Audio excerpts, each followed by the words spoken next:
Hey guys, Mike Schemer here in the Frugal Escalade. Just doing an update video. I was trying to do a big one before it got cut off because my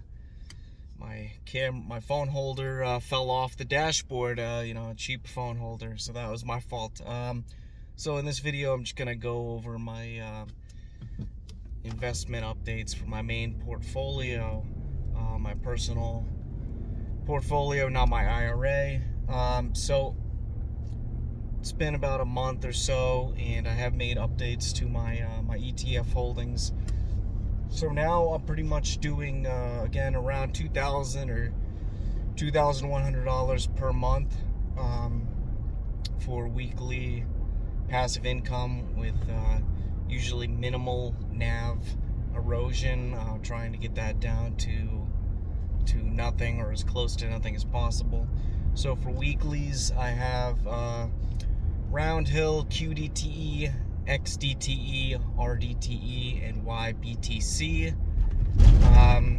For YMAX, I have YMAX, YMAG, and a little bit of LFGY and GPTY, the two new weekly paying funds that specialize in tech holdings, kind of diversified number of tech holdings. I think it's 15 to 30 for each of those funds, and they're higher priced, higher distributions,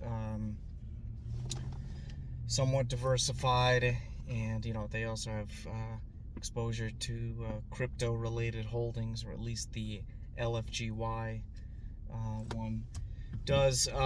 So in addition to the weekly payers, I have my anchor ETFs that I am trying to build up more starting next month. So focusing less on reinvesting into the weekly pairs. I don't do drip.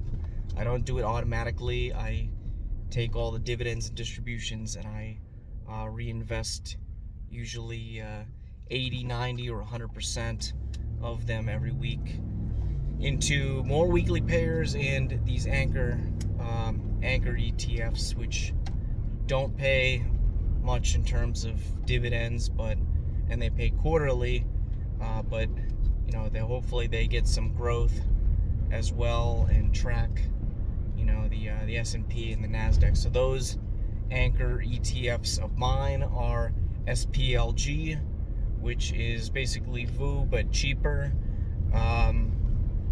QQQM for the NASDAQ, NASDAQ 100, I believe, VT for total world stock market. Even though VTI has a higher return, I like the international stock exposure of VT over VTI. Then I have SCHG, which has higher large cap and mega cap exposure, so that's had huge growth over the years. Excellent track record. And then SCHD to round it out, which has a little bit higher dividends, less less big tech centric, less weightings for those MAG 7 type stocks, more focus on the dividends and the dividend growth. So that has kind of lower total returns, but pays a higher quarterly dividend. But I think it's pretty solid, and I know there is some overlap. So hopefully I named all 5 of the funds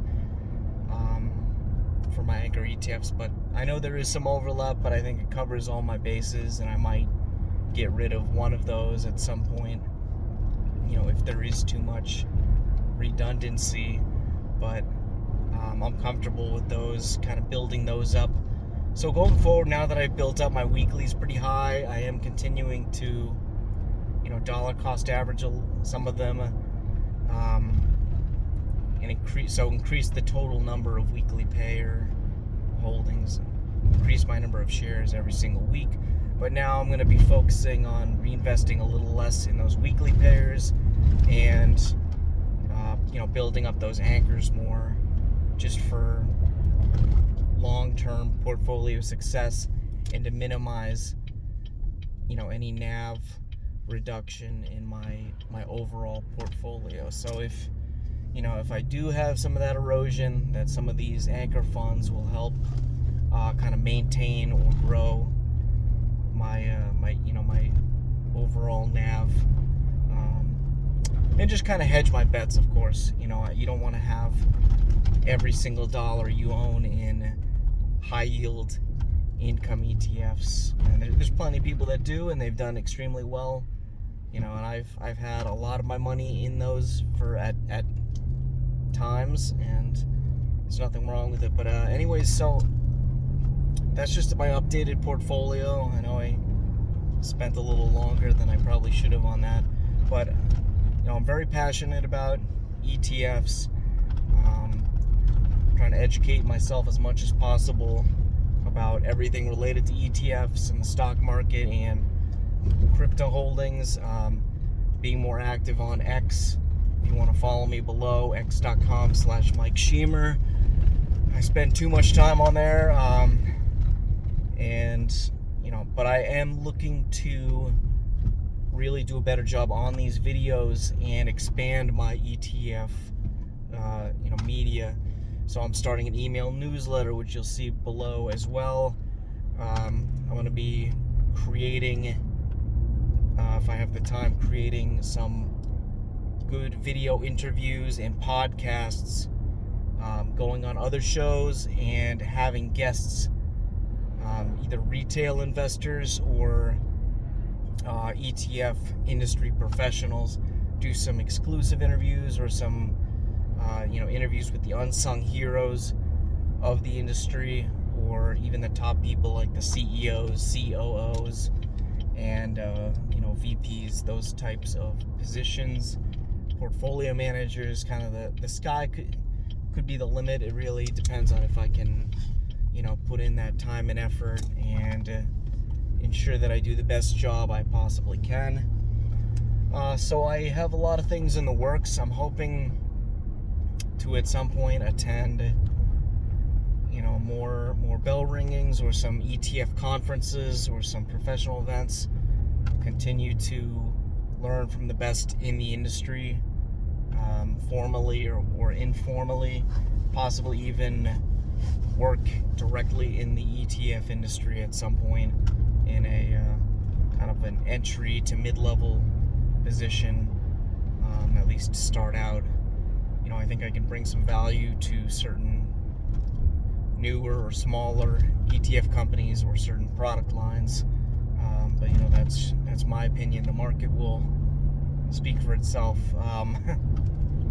But anyways, if you want to take a look at my websites and links, I'm hopefully gonna, starting in February, so in a few weeks, get those higher quality pieces of content out there to help educate and motivate you with your holdings, whether they're you have a dividend portfolio, dividend growth portfolio, an ETF portfolio, or you just do VOO and chill, or you're just a crypto bro, and who knows, you'll probably make more money than all of us combined. But there are many ways to get wealthy, many ways to succeed in the market or just investing in general. So I'm going to try to get the best information out there and learn from what works, what doesn't work, successes, failures, all that good stuff. So thank you for watching, and hopefully I'll get some more videos out soon. Thanks.